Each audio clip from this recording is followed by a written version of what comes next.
les religions sont soit issues d'une mythologie, d'une gnose ou d'une révélation. Alors les grandes religions abrahamiques, le judaïsme, le christianisme et l'islam, reposent essentiellement sur des révélations.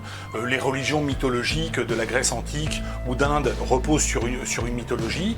Et puis le zoroastrisme repose sur une gnose. C'est une religion gnostique qui repose sur une sagesse, sur une connaissance. Gnosis en grec, ça veut dire la connaissance.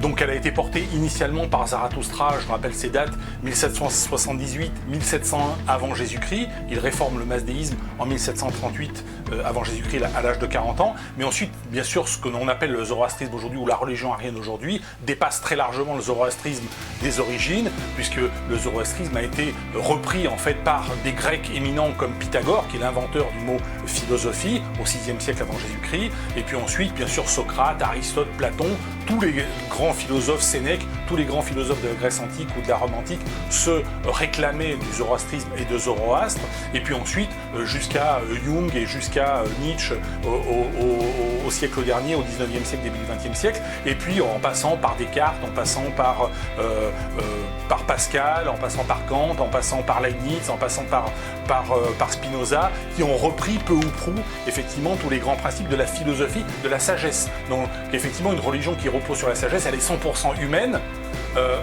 mais elle est 100% honnête, et comme elle est 100% honnête, c'est en cela qu'elle est divine. Les religions qui reposent sur effectivement une révélation ou sur une mythologie, ben, ce sont des religions inventées par des prêtres ou par des rois ou par un système ecclésiastique qui est un système ecclésiastico-politique. Il y a toujours une dimension très politique derrière.